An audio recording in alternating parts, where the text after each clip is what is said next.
Here we go. What is going on, Cover One crew? Welcome back to the show. It is draft day, baby, and we're talking my Buffalo Bills because I like to have some fun as well. See what my Buffalo Bills could potentially do. See where Brandon Beane's head's at and where he plans to go in this NFL draft as the Buffalo Bills got to revamp a little bit of the cupboards, add some more playmaking talent because we did lose quite a bit this offseason. Lost a lot of captains, star-studded performers. Jordan Poyer, Micah Hyde, Trey White, Mitch Moore, Stefon Diggs, all gonzo. So we got to absolutely add more to this club. We understand what the Bills still want to be. And I understand, the pivot for the Buffalo Bills and Brandon Beane because 4 years in a row, you can't make it to the Super Bowl. You lost opportunities. 13 seconds. I'm still going to harp on that and say that was probably the best Bills opportunity to win a Super Bowl in this with this old regime team, I guess you want to say, under McDermott and Beane. So at this point, they did add a Curtis Samuel. They added a Lyle Collins, Will Clapp, Mike Edwards. So there is,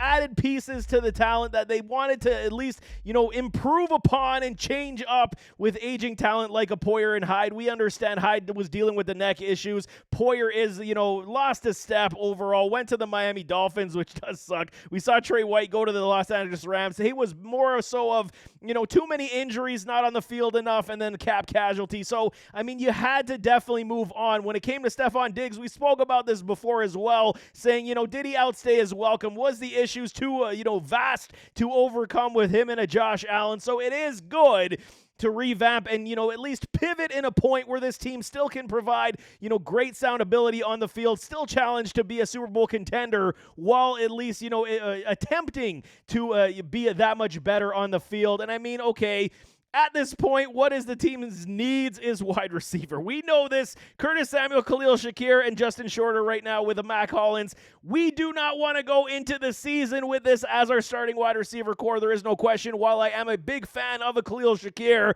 I think that he can take a lot of big steps forward. We will see. How is he going to fare without guys like a Gabe Davis, like a Stefon Diggs pulling coverage from his side? Yes, this offense could go more, 12-man personnel with double tight end sets with a Dawson Knox and a Dalton Kincaid. We could absolutely see that. Be a little bit more run heavy. Help Josh Allen with the checkdowns to be this team that nickel and dimes you down the field under Joe Brady. We could absolutely see this change and transformation for the Bills. But I do have my wish list. I do want to see the Bills add more talent, especially on the offensive side. I'm a big fan of James Cook. You guys know this. He was my pick for the Buffalo Bills when he was coming out of his draft class, and I'm so glad that we do have him because he is a star-studded talent. When it comes to the defensive side, okay, we got to add some more pass rushing talent. They did add some. You still got the same cast of characters. Re-signed a Daquan Jones. Doug Russo is still here. Ed Oliver's pimp. And, we know this. AJ Epinesa, they re-upped. So, we do got still the same guys. Von Miller hopefully comes back to, where he used to be. Highly unlikely. But, second year coming off the ACL, he should be at least better than what he was last year. And then now, hopefully, we get to see Matt Milano with a Bernard on the field for a full 16, 17 games because I think that tandem would be absolutely stellar to see. As Bernard has been, the biggest welcome surprise at the linebacker position. He was an absolute beast, a baller. I truly did not expect him to be that good, and he is that good. And then you round out the secondary. Rasul Douglas with a Rapp, with Edwards, with a Benford, obviously with Taron Johnson being the number one guy probably on this team as our dude on the secondary. But I do want to see this Buffalo Bills team add a lot more playmaking talent. We do got 10 picks in this draft. Pick 28, 60, 128, 133, 144, 160, 163, 200, 204, and 248. So there's ample opportunity for Brandon Beane to, if he wanted to, he can absolutely move up this draft board. They got an extra second-round pick next year as well to add to the ammo for moving up this board if they so choose. And I do hope they do this in this respect. If we're talking wish list players on the board that I'm looking for, let's talk about it because trading up in this first round to go get one of these alpha wide receivers to replace Stefon Diggs is not out of the question, and I would absolutely wet my pants for one of these guys, Rome Odunze or Malik Neighbors. I would absolutely love to see it. Rumor mill had it that the Bills are, quietly suggesting they are enamored with a Malik Neighbors, but I would absolutely be stellar with a Rome Odunze as well. Would absolutely fill that Stefon Diggs role without even blinking. Okay, is it going to be the same productivity year one with a Rome Odunze or Malik Neighbors as it was with a Stefon Diggs? Highly unlikely, but at least we're going to have the ability to replace one of the best wide receivers the Bills have ever had with Stefon Diggs with guys like a Dunze or a Malik Neighbors. So yes, I am absolutely for trading up in this draft. Where is Beane going to have to go? It's all going to be determined on how this draft board does fall. Will the quarterbacks, take the first 7 picks, with some offensive linemen and some edge presence? Will it take to the top 9 picks, to the top 10 picks? You may have to jump a New York Jets at number 10 if you're looking for your alpha wide receiver, because if a Roma Dunze or Malik Neighbors is still sitting there for those New York Jets at number 10, you know that they're going to go and snag their man. So it is one of these situations. It is determined, on how this draft board does fall, whether we get one of these true elite alpha wide receivers in a Roma Dunze or a Malik Neighbors. Double dipping on the wide receivers absolutely is another one for me. You can a loaded draft class. You can get so much talent in round 1 and round 2, and I would not hate that whatsoever. I picked 28 and pick 60 if you did so choose, even trading back in the second round from pick 60 to grab a double dip of wide receivers by getting one at 28. I would absolutely love. So it is, in that realm of the Brian Thomas, Xavier Worthy, AD, Ladd McConkey, Keon Coleman, Leggett, McMillan. You get any of these guys on this team as the double dip.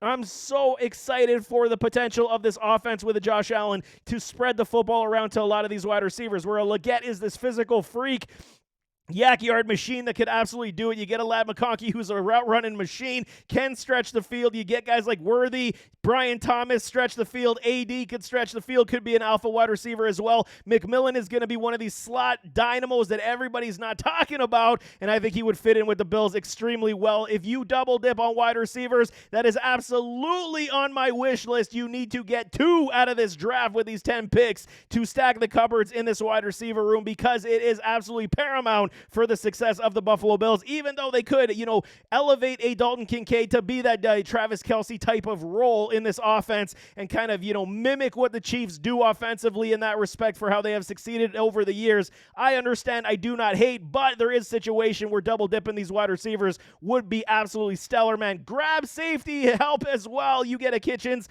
from Florida. I absolutely love this kid. He did not test well at the combine, so a draft day fall could absolutely be here on the docket. I mean, he is so good, so much range, and I think that he would be a stellar talent for the Buffalo Bills to replace some of the safety presence that we did lose. And I think you need to get some of these guys as well that can, have that exceptional range, play center field, and make plays all over the field, whether it be, helping stop the run or getting interceptions. Kitchens is one of these guys I absolutely love. You can also wait on safeties, get talent later in the draft, and I like this kitten from Oregon State, Oladapo. I mean, these names are crazy, man. Very tough. Kitten Oladapo.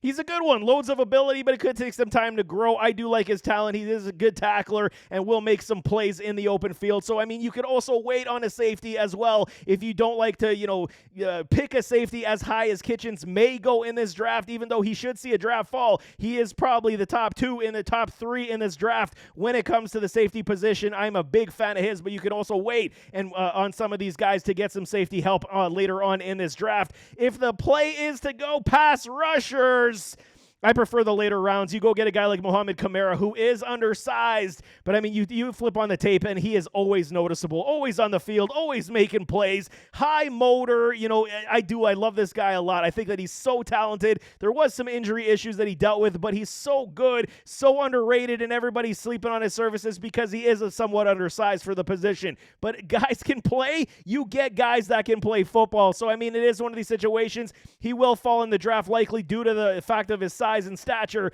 but if you get him on your team and he does turn out, he's going to be a massive steal in the later rounds in this draft. If we're staying at number 28, taking edge, if Latu falls, great. Let's take a Latu. I mean, but even though the neck fusion does scare me quite a bit, I don't like to have those medicals on my team. Chop Robinson from Penn State would absolutely be a good one. His explosion off the line is next to none. He will absolutely make an impact. Maybe not in year 1. Maybe a good rotational piece until he understands and learns. Something kind of like AJ Epinesa took a little bit of time to find his game. We could see a similar likeness to that with a Chop Robinson, but he's loaded with ability, loaded with talent. That explosion off the line is exactly what you're looking for. Or you wait and trade up in the second round. You go get a Braylon Trice, Florida State, or a Chris Braswell.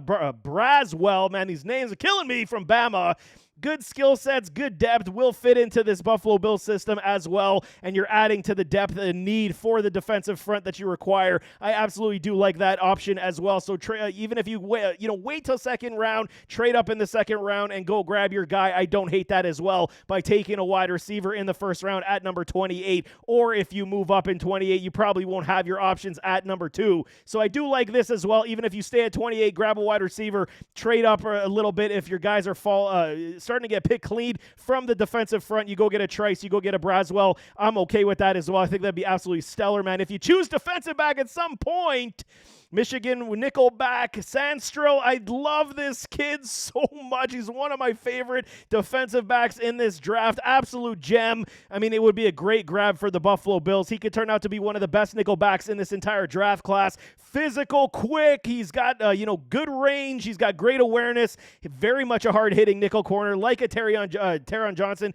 I love it so much. I think that Taron Johnson, excuse me. I love it so much. I think he would absolutely, Sandstro would be a great fit for these Buffalo Bills. The blue-collar, hard-working, tough-nosed player you're looking for.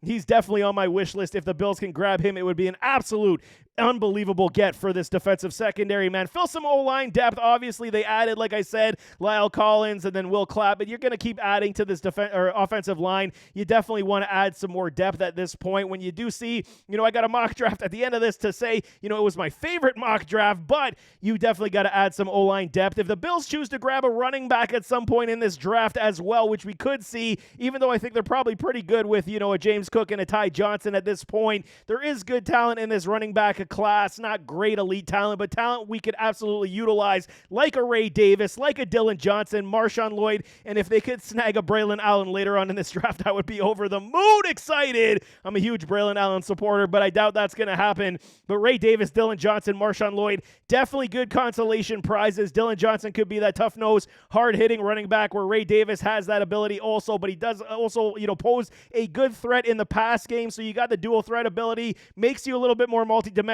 with a James Cook, with a Ray Davis. You can utilize him. Dylan Johnson's got good receiving ability also, so I do like that fact where you can mix and match your running backs and not necessarily skip a beat when you're trying to, at least utilize the running back as a threat from the backfield in the pass game.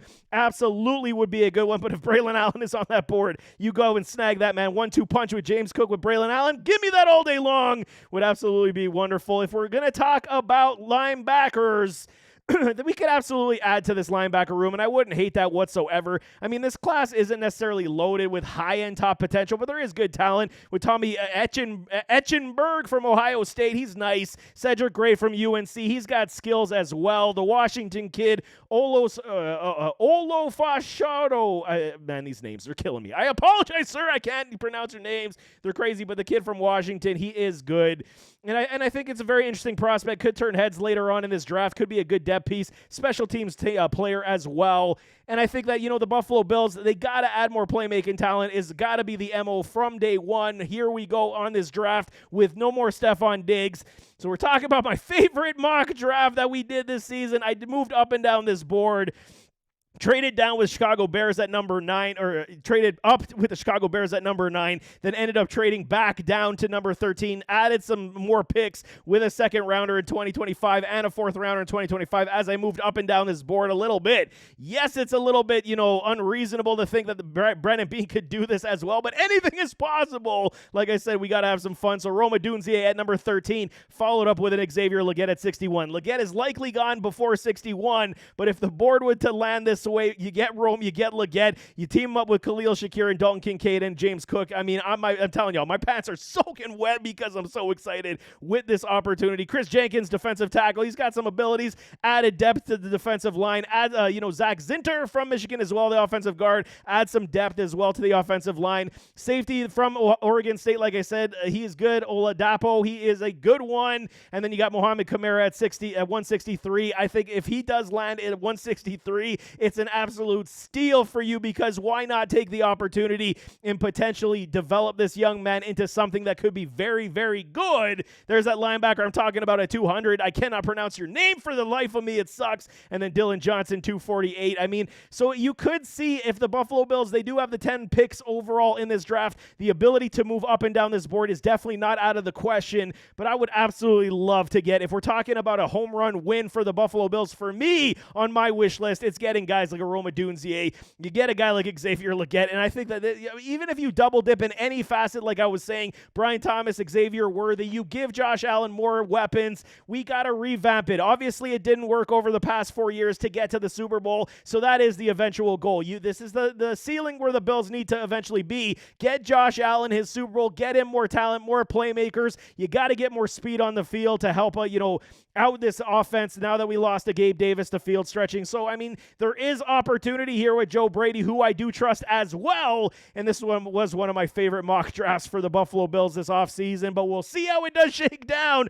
as we are in the first round of the NFL draft, vastly approaching. I'm so excited. But nevertheless, as always, don't forget to hit that like button, hit that subscribe button, jump in those comments, give me your thoughts. What do y'all think? What do y'all want for the Buffalo Bills? All Bills fans, jump in those comments. Let me know. You don't like how I see this? That's totally okay, man. Difference of opinion is always good for conversation, so throw it in the comments. But we'll see you next time, and enjoy the draft, baby.